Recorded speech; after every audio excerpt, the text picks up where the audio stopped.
Alba Story prezanton. Jam 22 vjeçe dhe jetoj në një situatë që më thënë të drejtën më ka mbushur me inat prej kohësh. Nënën time e dua me shumë se çdo gjë, por njerkun tim nuk dua ta shoh me sy. Ai është 60 vjeç, e që të jem e sinqert, nuk është se sillet keq me mua. Nuk më ka bërtitur ndonjëherë e as nuk më ka ofenduar kurrë, por unë thjesht nuk e duroj dot. Nuk ja dëgjoj fjalën për asgjë dhe e shmang sa herë që mundem. Arsyeja është shumë e thjeshtë. Ai bën një jetë që mua më vjen vështirë. Nënën time e lë gjithë ditën të mbyllur në shtëpi, duke larë, duke fshirë, duke gatuar e duke mbajtur shtëpinë, ndërsa vetë del dhe bën qef. Ai ka shumë para, ka një firmë të vetën mjaft e madhe në kryeqytet, dhe kjo i jep mundësinë të bëj çfarë të doj. Por problemi është se me këto para, ai shoqërohet hapur me vajza që janë rreth 30 vjeçe, apo dhe pak më të reja. Unë dal në qytet pothuajse çdo ditë. Dal për të pirë kafe me shoqet, dhe nuk ka ditë që të mos e shoh njerkun tim të ulur nëpër lokalet më të shtrenjta. Gjithmonë është me vajza të ndryshme.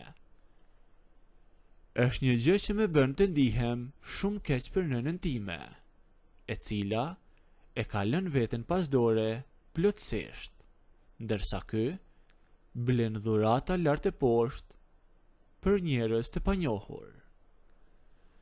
Ai ju blen atyre vajzave telefonat e fundit, ju blen çantat e shtrenjta në dyqanet më të shtrenjtë, e bën një jetë si të ishte moshatari imi. Dhe ajo që më tërbon më shumë është puna e makinave.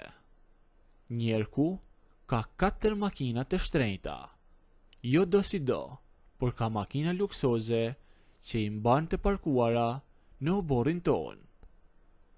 E unë e kam të marrur patenten prej kohësh. Jam në moshën që kam shumë qejf t'i jap makinës të dal pak të kryej punët e mia pa pritur autobuset. Por ai nuk me jep asnjëherë asnjën nga makinat e tij. I mban vetëm për vete, por jo dhe për vete, sepse ndërkohë unë e shoh me sytë e mi se si ju jep çelsat atyre vajzave në qytet dhe i le të vozisin makinat e tij pa asnjë problem. Për to ka gjithçka. Për mua e për nënën time nuk blen kur asgjë, asnjë dhuratë, e nënës nuk i kushton asnjë vëmendje. Kjo gjë më ka bërë që ta kem shumë inat, e nuk i flisja pothuajse fare. E ndërsa një ditë po rrinim në sallon e ai po bëhej gati të ikte në kryeqytet tek firma e tij, u kthyen nga unë dhe më tha që nëse doja lek e të bëhesha e pavarur, të shkoja të punoja te kompania e tij. Eja punoa atje tek unë, më tha ai. Rrogën, si për fillim, e ke 450 euro e pastaj të shohim. E ndërsa unë e refuzova me njëherë. I thash që nuk dua të punoj aty e u çova ika në dhomën tjetër. Nuk e kisha ndërmend të bëhesha vartësja e atij e t'i jepja kënaqësinë që të më komandonte edhe atje, aq më tepër kur shihja se si i harxhonte lekët e firmës me vajzat e tjera. Kështu vazhdoi situata jonë, duke folur shumë pak e duke u parë shumë rrallë, thjesht duke ndarë të njëjtën shtëpi. Deri një ditë, kur ishte një pasdite, kur nëna nuk ishte aty. Unë isha plotësisht vetëm në shtëpi. Po shikoja diçka në televizor, kur dëgjova derën e jashtme të hapej. Mendova si ishte nëna, por kur dola në korridor, pash Njerkun. Ishte kthyer nga puna shumë e herët se ç'kthehej zakonisht nga firma e tij. Çuditërisht, ishte në një humor shumë të mirë. Duke i gëzuar, e kishte një hije tjetër në fytyrë nga ajo që mbante zakonisht kur ishte në shtëpi me nerva. Në dorë mbante disa çelësa, e sapo me pa aty në korridor, e ngriti dorën. Merri, më thaj, dhe mi hodhi çelësat. Unë thjesht zjata duart që të mos i lija të binin në tokë. I kapa në pëllëmb dhe pash që ishin çelësat e njërës prej makinave të tij luksoze. Në fakt ishin çelësat e asaj makine që me pëlqente më shumë kur e shihja në oborr, dhe i pash çelësat shumë e habitur dhe nuk po kuptoja se çfarë po ndodhte. Mos me thuaj që do ma falësh, e pyeta atë. Por e pyeta me pak gëzim, sepse nuk mund ta fshihja atë pak gëzim që më erdhi natyrshem nga kjo e papritur. Nuk isha mësuar me këto gjëra.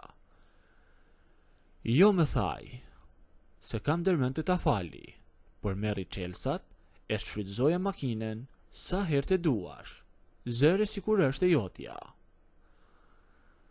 Unë nuk u përmbajta dot. Të kesh patenten, të jesh 22 vjeçe, të kesh ëndër makinën, edhe që e ke në oborr, por nuk mund ta ngasësh, e papritur të ta jap çelësin, është absolutisht shumë e magjishme, dhe unë nuk mund ta përmbaja veten. Ishte një ndjesi shumë e bukur. E harrova inatin për një moment. Nga gëzimi i madh, e pa u menduar gjatë, bëra 2 hapa para dhe e putha në faqe për ta falenderuar. Ishte një veprim i pastër nga ana ime. E putha nga entuziazmi i makinës, por ishte një puthje e thjesht një përqafim dhe një e puthur në faqe. E sapo u tërhoqa pak mbrapa, pas asaj puthje në faqe, ai nuk lëvizin nga vendi. Atë të përqafoj një herë, më thaj, e unë mendova se ishte thjesht një përqafim i thjesht, një lloj afrimiteti, pasi i thash faleminderit.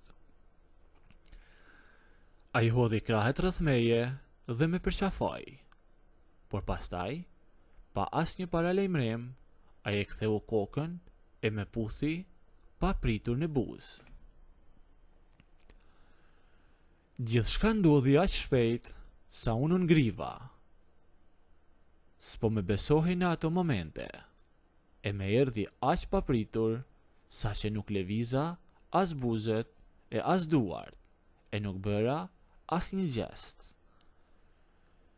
Ndërkohë që unë qëndroja e ngrirë nga tronditja e asaj që sapo bëri, ai e uli kokën dhe me puthi tek fyti. E unë mbeta aty me çelësat e makinës së shtrenjtë në dorë, krejtësisht e bllokuar në mes të korridorit. Pastaj ai filloi të me puthte tek fyti, e herë edhe tek buzët, e ndërsa unë, pa vetdijen time, e kisha lëshuar njërën dorë pas krahëve të tij, dhe dukej sikur po përqafoja. Fillova të lëvizja buzët e ta puthja edhe unë atë. Nëse doni të ndëgjoni historinë deri në fund, bëjini videon like, a nëse nuk doni, abonohuni ose bëjini subscribe.